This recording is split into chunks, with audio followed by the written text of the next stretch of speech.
understand the economy, you have to understand human nature. This podcast is powered by Acast. How you doing there?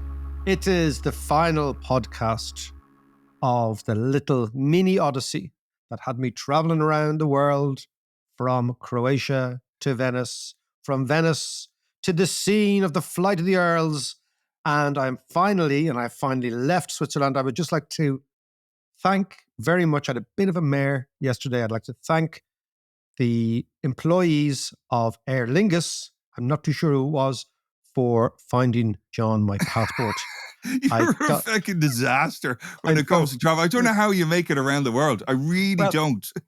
Before I lost my passport yesterday, I was getting a train from Lucerne to Zurich airport, and I put down my rucksack, in which was my laptop and my wallet and everything. And I had a little Sambo, got on the train with my big case and realized something's missing. So I walked. I was going to run, and then I said, no, the Swiss trains, there's so many of them. I can walk manfully with purpose back to the cafe. And there was the rucksack, grabbed it, went back. And the Swiss trains are so precise. You can just watch the little clock going around. And you know, if you've got 2 minutes to get there, you'll be fine. But it will go on the dot. And the interesting thing about Switzerland, it's like living in a different century to Ireland. So I get back to Ireland, and before I arrived at the immigration, only to find my passport was missing, I get back to Ireland. It's a flight, an Aer Lingus flight. The little bus to take us from the flight to the terminal is nowhere to be seen. So you contrast that with the Swiss system, where everything works perfectly. And it's like sliding doors. You go from one train to another train. The local bus, when it says it's going to arrive on time, goes, you get back home and you're all actually squeaky waiting. clean as well. Everything's squeaky clean, right? But it is, you know what, it is fascinating. Switzerland tells me one thing, which is the following. If you are worried about GDP figures not reflecting the real standard of living of the people and being much more a numerical notion than a real notion, you contrast the quality of life that people seem to have in Switzerland, the fact that it's like living in the 22nd century, the fact that everything works, the infrastructure is so amazing.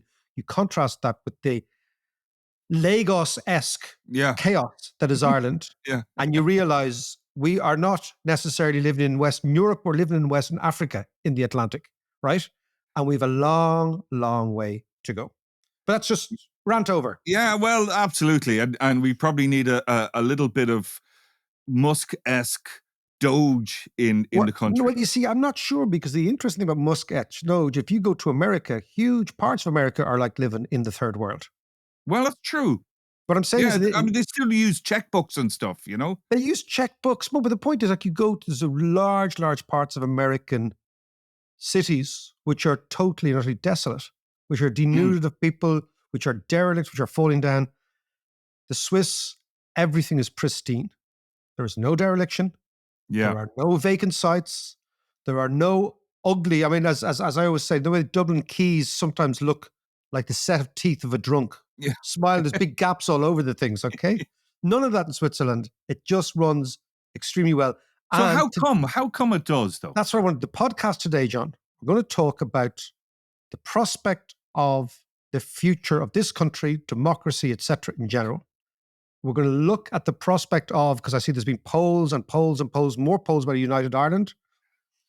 The reason I think Switzerland works so well is because it is extremely well managed. And the reason I think it's managed so well is based on two ideas. And this is very important for Ireland going forward, right? Switzerland is a country of 4 distinct languages. 3 distinct cultures. So you've got German, French, Italian, and a language called Romansh. And Romansh is the language spoken by the kind of the hill-dwelling people, pre-Roman. So a long, long time ago. Still spoken in a place called Graubünden. But the point is, the Swiss have figured out, look, we've 4 or at least 3 distinct ethnic divisions. We have Italians who are Catholic, we have French Calvinists, and we have Schweizerdeutsch, Swiss, German speakers who are a combination of Catholic and Protestant, right? Right. So we have the possibility of severe ethnic strife. Yeah. But, so they say, well, how do we get away from that? And they did something really clever.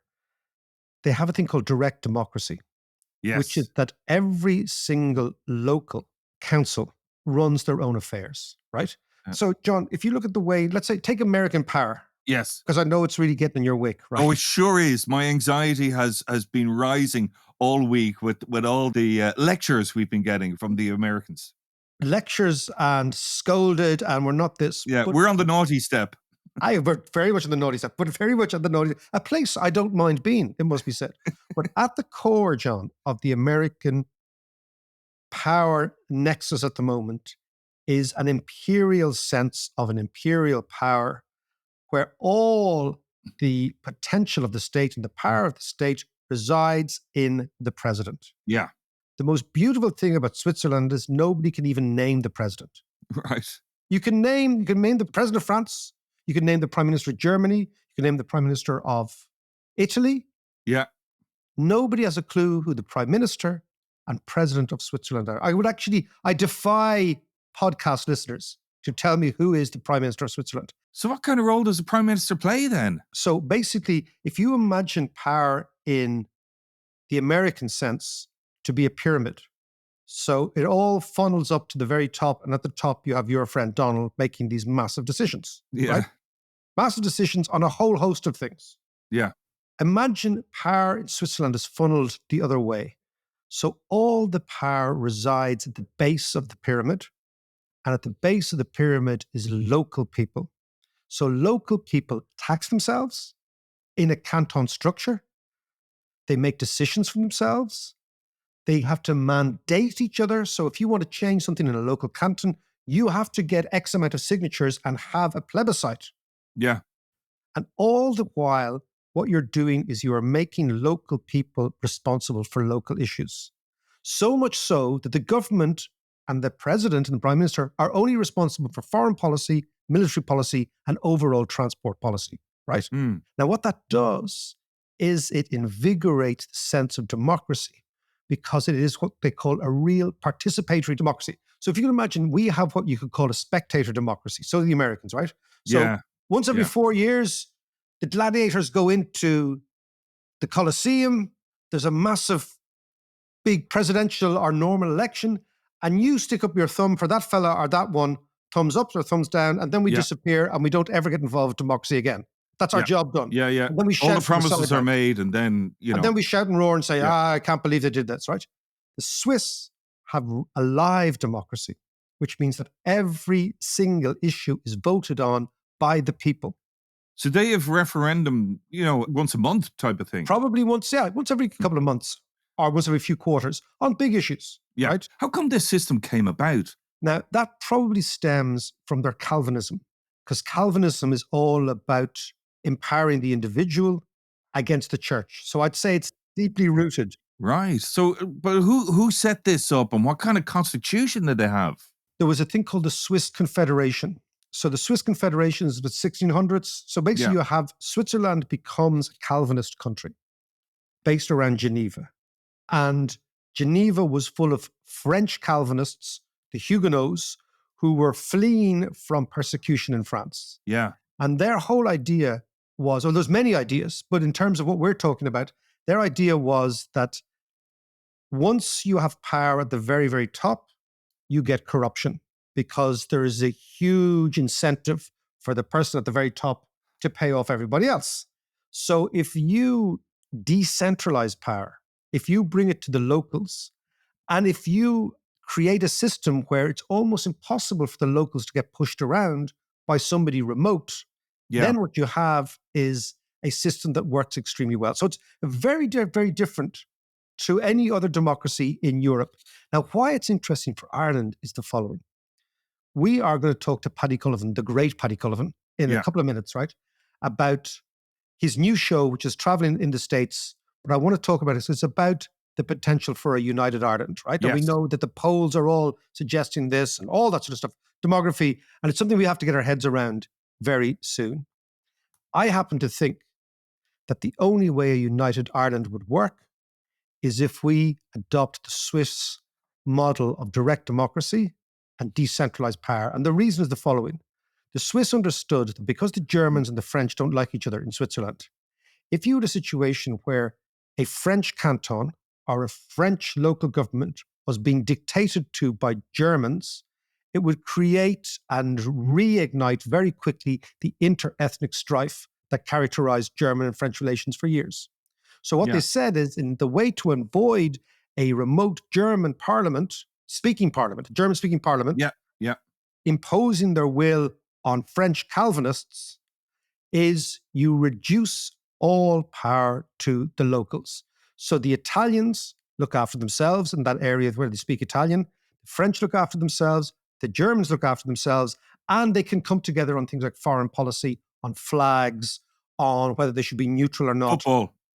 Football, and as we were talking about, whether they should defend their neutrality, which I know is something you're interested in, right? That they've actually, they've stepped up and said, we're going to be neutral, but if you try and come near us, we'll defend ourselves. But let me ask you, so on paper and the way you're describing it, it seems to work really well and it sounds like a great idea. So why hasn't it spread? It hasn't spread because at its very basis is an attack on vertical power structures. It's a horizontal power structure. Yeah. Right? And I think it stemmed from the Calvinists. So it came from a very deep-rooted notion.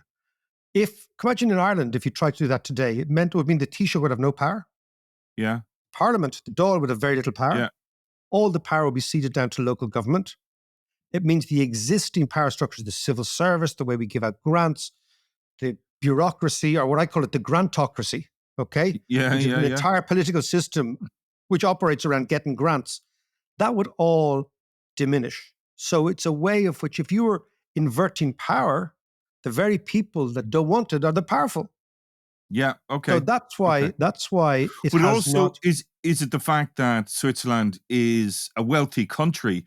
You know, I mean, as a whole, I mean, Ireland has wealthy areas and has got poor areas, like most European cities and countries. Well, again, I think that one of the reasons why you don't see poverty in Switzerland is they have figured a way of moving it around.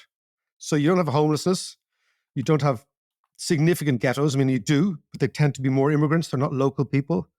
And I think the Swiss, there's one way of looking at it is the Swiss are rich and therefore they can do this. Yeah. There's another way of looking at it is the Swiss did this and therefore they became rich. Okay. Yeah. And I think that's much more likely. I think that's much more plausible. Now, I'm not saying it's nirvana. There's lots of things wrong with it. But when you look at it from the outside and when you look at the potential in Ireland of going from a reasonably coherent, ethnically homogenous state to a state where a significant proportion of the population in a significant area do not want to belong to that state, then what you have to do is you have to look at different options for democracy and different options for governance and different options for decentralized government, okay? Yeah. Province by province government. Almost run like the IRFU, John, to give a Ross O'Carroll Kelly reference, okay? Just don't you think in this season of rugby that we can't slip in a Ross O'Carroll Kelly reference? I think we just should take the IRFU and away we go. But there is some truth in it, which is a provincial system with local government is the way forward so that nationalists in Tralee do not dictate the local government of unionists in Newton Ards. Yeah. Because that's the idea. So you let the people in Newton Ards, let the people in the second most populous county in Ireland, which is Antrim, run their own affairs, in effect. And they just have to agree with us on a couple of big things. And that's, I think, the way forward. But rather than us pontificate about this, let us go to the wonderful Paddy Cullivan, who has a new show called I Can't Believe It's Not Ireland, which is all about the imminent prospect of United Ireland and his take on the politics, the economics, the sociology, and the morality of a country that could be transformed over the next 10 years. So let's go and talk to Paddy. Now, one of the standout podcasts of the last, I'd say 2 odd years, was an appearance of an old friend, one of the great raconteurs, one of the great brains of Ireland, the man who told me that Donald Trump would win, and he was MAGA all the way. It is Paddy Cullivan. He has a new show. He's a new show. Mystic Paddy. I can't believe it. Mystic Paddy. I can't believe it's not Ireland. He's on tour. When are you going to? You're going to the States when? Next week? Is it the week after? I'm going to the States 28th of Feb, and then I'm doing a whole bunch of dates from San Francisco over to New York, leading up to St. Patrick's Day. I'm the only guy who probably will get into the White House on St. Patrick's Day. So listen, speaking of MAGA, Trump, all that, what about an Irish Doge? What about an Irish? We'll start there, Paddy, because I want to get the full sense of what the show is going to be. By the way, if you haven't seen Paddy's shows and you're in the States, we're going to give you the listing, but go, because they are an absolute hoot. Well, where do we start, Porrick? Look, as you know, my shows are a mix of comedy, hundreds of images, a kind of historical enlightenment, all of this, and a bunch of songs. So obviously this show, I Can't Believe It's Not Ireland, is about a future united Ireland in 2032. And everyone's panicking, oh, what do you mean it's going to be that soon and all of this? But of course, lads, you've been quoting Lennon for all your podcasts, Dave, as far as I'm concerned. We're, decades happen in weeks, right? Well, since 2015, I feel like the last decade has been like centuries have happened, okay? You have Scottish independence turned down in 2015. A year later, Brexit comes along, and then we have Trump and everything else coming along. And of course, that conversation started, everyone in the North starts going, well, 60% of us voted to remain in the EU. So what are we going to do now?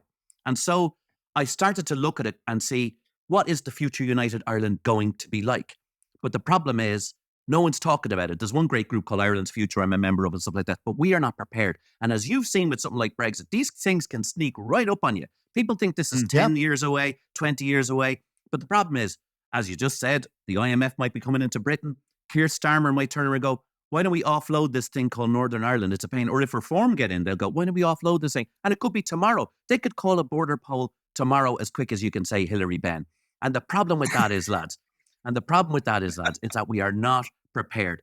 In the Good Friday Agreement, there is this thing that says, if it looks like a bunch of people look like they might want a united Ireland, we'll have a poll. Now, that poll could just be in the North and then follow up in the South or concurrently or whatever. The problem is it's not quite clear that it's just economic stuff or majorities or anything like that. They could just call it tomorrow and we're not ready. And so I've done a show to prepare us for that, because if they call that poll tomorrow, that, lads, is when the excrement hits the rotary air circulation device and we are not ready for it. So let's talk about what it looks like. Okay. I can't believe it's not Ireland. Okay, so look, I open it with, obviously it's 2032. So all my shows have been about the past, right? This one, the first half goes into Irish history from ancient times leading up to now. And then using actually some serious research by Professor Brendan O'Leary, his book Made Sense of United Ireland, the Arons Project, I seriously analysed how we convince people to vote for United Ireland. And then the second half is the vision of the future using AI imagery, everything like this. I show you a brilliant new country. But what I really do in the first half, which is very important, I kind of reinterpret Irish history and the importance of the Protestant contribution to Ireland, And as you know, married to one of the... That'll go down very well in our house. As you, from a mixed marriage to one of the great, pragmatic, brilliant Protestants of East Belfast. She has her own bulldog she keeps on a chain. But the marvellous thing is that what I do is I show people that the Protestant contribution has actually been really important, not just to here, but to Irish America. And the 4 times in Irish history where the Prods got it right instead of the Indigenous Catholics. First time, the 1798 Wolfe Tone of the lads. Wolfe Tone saying the only way we can do this is to substitute the common name of Irishman for Protestant, Catholic and Dissenter. The second time, 1834, when the Protestant and Presbyterian churches came together because they knew that Rome rule would come from home rule. 1912, when they had fought home rule all the time, and in 1912 they say, we want home rule for Ulster, for ourselves. That's it, because we are the most successful place in the world, not just in the British Isles, but the world. We are the Silicon Valley. The rest of the place is a basket case. And of course, in 2030, when a majority of Protestants vote for a united Ireland on pragmatic economic ways, as I talk about the future, even though it hasn't happened yet. But let's talk about some of the visions, Patrick. Some of the visions, Patty. So, everybody hates AI, the way they hate Elon Musk, Egypt's living down the country saying, that Elon Musk is an idiot. And I'm going, yeah, well, what are you doing, my friend? Where's your hotel? So anyway, so AI has been fantastic. What I've done is I've kind of talked about, you see, countries are invented, as we know. Ireland was invented basically in 1922. And in 1924, we had a flag. Someone lashed out an old anthem. This is what we are. And we're a country now. And then the Northern Ireland is the same. We're kind of trying to bring these two places together, not to just lamp the North onto the South, but invent a brand new country. That's why I've called it, I can't believe it's not Ireland. Just like I can't believe it's not butter. And it's not butter. It's going to be better. Because what we're going to do is we're going to create a place that works. I mean, the most important thing is that Ireland is not working. We do need a Doge in this country. I mean, 900 quid to change a light bulb, 350,000 quid for a bike shed. Do you know what I mean? I've been out of power for 12 days in Galway because all the overhead wires were knocked down by Leylandii trees the fellas grew in their gardens. I mean, the place has gone mad. And I'm not doing down Ireland. I'm just saying we can do better. And so when you bring the whole country together and you bring those million pragmatic Protestants in, by the way, who are used to things like the NHS and all the rest of it, we create a wonderful country. But we have to get over the disagreements. The weird thing is when Brendan O'Leary is analysing what happened he interviewed Northern Catholics and he said, something? We don't really care about the tricolour. We don't really care about the anthem. And in fact, rejoining the Commonwealth will be fine with us because we're already part of it. And so I go into this and I show that the tricolour, it's really a divisive flag that divides us up instead of what Wolfe Tone says, that we should be the common name of Irishmen. So I invent a brand new flag based on an ancient Irish symbol. I write a brand new anthem called O Hibernia. All our anthems are they're always about fighting and killing and somebody winning and somebody losing. So O Hibernia is great. And it's named after the old Irish name, given by the Romans, Hibernia, which meant land of winter. Lads, it was pissing down then, just like it's pissing down now. In fact, you could bring Greta Thunberg to Ireland tomorrow, and she'd give up the whole climate change racket because you'd see how the weather's been the same here forever. Okay? Now, the wonderful thing about this is that we can also do things like, where do we have our new capital? Okay? So I've used AI to construct a brand new capital and a brand new parliament building, but not in Belfast or in Dublin, but they'll never agree on it. Do you think a Cork person would ever agree to go to Belfast? No. We must, to quote Gilbert O'Sullivan, put our new capital in the middle of the country, Athlone again, not Tralee. And and the absolute beauty, but the beauty of this is we build, and I've robbed an awful lot of ideas by this guy called David McWilliams. I don't know if you've heard of him, but he says, we need like 50,000 houses a year for the next 20 years. Just put them all in Athlone, make one brand new city, and from that radiate a brand new high-speed rail called the Schnochtepiercer that goes around the country all day long. It gets to speeds of 600 kilometers an hour, which we have seen happen in Spain and in China. That means you can get from Athlone to Dublin in 15 minutes, Dublin to Belfast in 20 minutes. Literally, you could live in Galway, be in work in Belfast the next day. Belfast itself becomes a wonderful Silicon Valley once again as a city. And we again, moving the dots, as you have said, David, up to Drogheda, we now build a massive new city out in the middle of Dublin Bay, rising like a phoenix from the ashes. This is going to be an incredible country, but we have to have the vision. And that's what I put this together using AI to kind of show us how we're doing. Now, how we pay for it, that's the other thing, because there's a lot of old naysayers, as you know. One economist came out recently, Gareth Fitzgerald's son, and he said it's going to cost us 20 billion a year to pay for this for 20 years. And fellas like you in South County Dublin clutched your wallets a bit tighter and slept a bit safer, knowing that they'd scared everybody into not wanting to United Ireland because of how much it would cost. But of course, I figured that the figures are all wrong. You can easily pay for it. Literally, it would cost about 4 billion a year. We already have a tax in Ireland called the Universal Social Charge. All we need to do is change that to the Ulster Social Charge. It's worth 4 billion quid a year, and we've got paid for the North. And it's done. And as you said yourself, David, if it costs 20 billion a year and our budget down here is 100 billion for 5 million people, we're getting two for the price of one. It's a bargain. It is a bargain. I've always thought it's a bargain. Yes, yeah. Paddy, I'm curious about this flag that you said. What does it look like? If it's not the tricolour, what is it? Well, it goes back to the most ancient symbol of Ireland. It's the harp. And Right. Believe it or not, the crest of Ireland is actually a yellow harp on a blue background. And it's weirdly, it's a symbol that both loyalists and Republicans can be behind because it's on already the royal standard. It represents Ireland on the royal standard, the yellow harp on the blue background, but it's also the flag of the President of Ireland, Michael D. So it's a symbol that brings in both traditions. And everything I'm trying to do here is bring people together. And that's why I think we need new harp, new anthem. You'll hear all of this at my shows. It's great crack. And if you don't agree with me, the very least you can say is I've thought about it. And if everybody just does what I've said, we're going to be fine. So what I'm hearing from this, Paddy, is there's a group of young, enthusiastic thinkers, entrepreneurs who are into this idea of rebooting the country, right? This notion of accelerating the country. And I'm hearing this sort of philosophy from you. Absolutely. And look, I'm taking it all from Wolfe Tone. Again, to me, he's the founding father of the country. His ideas were brilliant. And of course, we're already, the one thing I talk about it is in Irish business, what are the traits of Irishness? We're always, we had this kind of mystical moments that we say to ourselves, what does it mean to be Irish? And I don't mean to sound like Michael D, but that's what he does. But, is it liking potatoes? Yeah, fair enough. But that's an infernal root vegetable from America, as the French call it. Is it liking tea? Well, tea is from India. You know what the great Irish trait is in business and in life? Getting one over on the other fella. It's Schlievenism. And then, so in fact, as I show historically, the Boundary Commission, which was meant to kind of, have portions of Protestants go north and portions of Catholics go south, the terribly sectarian thing, W.T. Cosgrave got rid of that whole thing in return for the cancellation of the imperial war debt, which was worth about £150 million at the time. In other words, the North was sealed and the Catholics of the North were sold into the North for 5 annual budgets.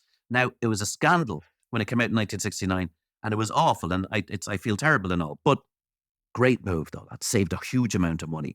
And so we need to have that kind of thinking. It's the same thinking that has the multinational corporation tax at 12.5%. We need to keep playing that clever game. And one of the clever economic games is to rejoin the Commonwealth. And people in the South are totally against that. They're totally, how dare you?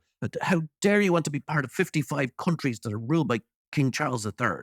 Well, we're in the EU, which is 26 countries with 12 monarchies in them. We don't get upset about the King of Norway or the King of Sweden or the King of whatever. There are 33 republics in the Commonwealth, one of which is Barbados, the latest of which was liberated by Rihanna. So what we need to do is to do what the protocol promised in the North. Who, by the way, is a red leg.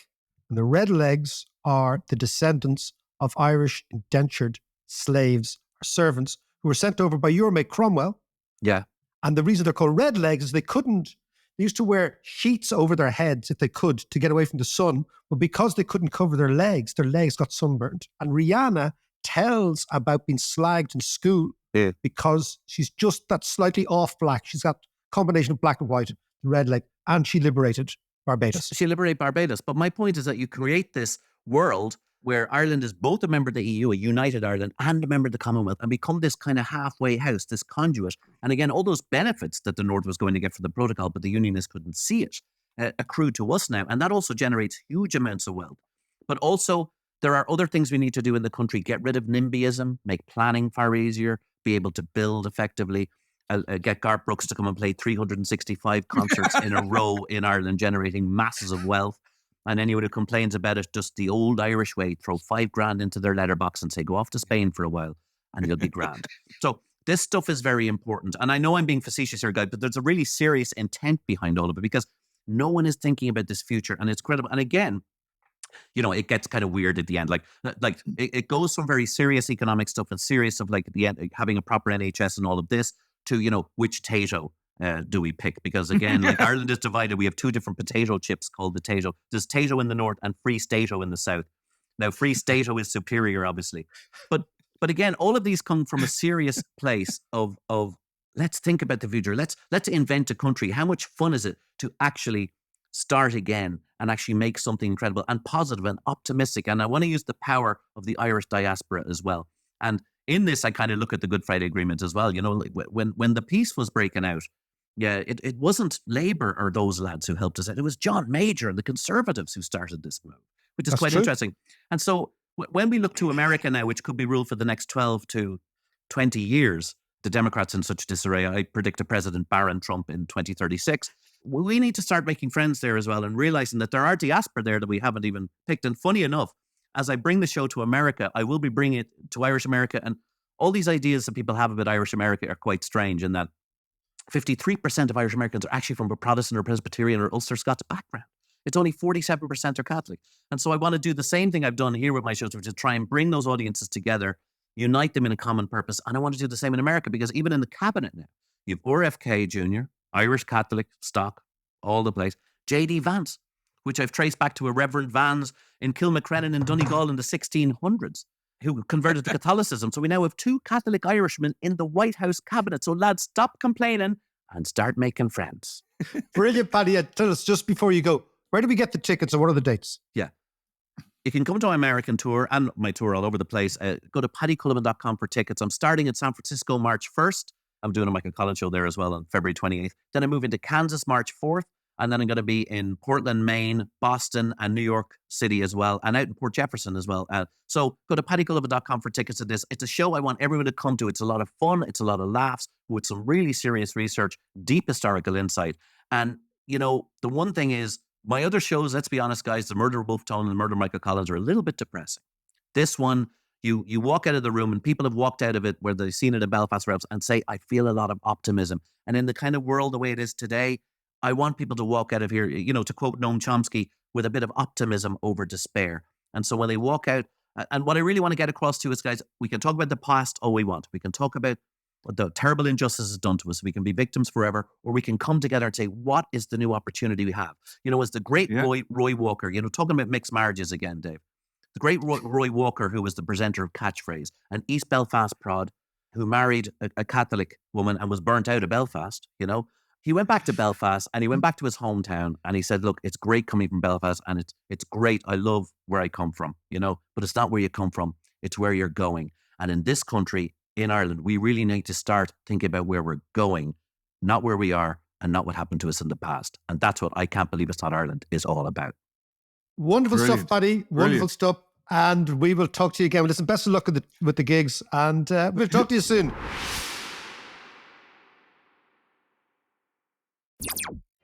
Alone again, naturally. I'm still laughing at that. Athlone. Again, naturally. It's fantastic. That's genius. That is genius. It is. And, you know, why not move the capital to Athlone? Why not do it? Why not do it and have it as a radial point, like a hub and spokes, and have a whole transport system, all that carry on. I mean, it's very true. I mean, the schnock the piercer. You cannot create a new society without new cities. That's the thing. If you say we've got to build a town the size of Waterford every year into perpetuity, well, then you've got to build a new city. And you know, the interesting thing is somebody built a new city. Like Dublin was nothing, and then it was rebuilt. And it was rebuilt by the Georgians. Yeah, but not only the new cities and stuff. I mean, it's what you were talking about earlier. You can't just change a whole country without changing the system fundamentally. You know, it's like sticking a square into a round hole. It won't work until you actually change it fundamentally. And so this is the Second Republic. In fairness to the French, they've had 5 republics. We've only had 1. So we have 2 republics, right? Yeah, yeah. And the Second Republic... We're due a new one. Yeah, we're due a new one, yeah. Second Republic should be dictated to by the Swiss model of cantons, of counties serving as cantons, of provinces serving as the quarterly basis of power, and stripping the power from the very top and inverting the pyramid so that the power goes to the base and away from the top. And then you've much less shenanigans, John. You've much less corruption. You've much less dominance by the mental agility of the very few over the very many, because you move from a vertical power structure to a horizontal power structure. You move towards a network power structure away from a top-down power structure. I think that's the only way forward. And if a united Ireland, John, and we're going to leave it here, is going to work, we need to get in tune with our Swiss inner soul, Toblerones, glockenspiels, trains that run on time, Lederhosen, and lovely people who don't rob your bags when you leave them in a cafe. Yeah, Athlone again, naturally. Naturally.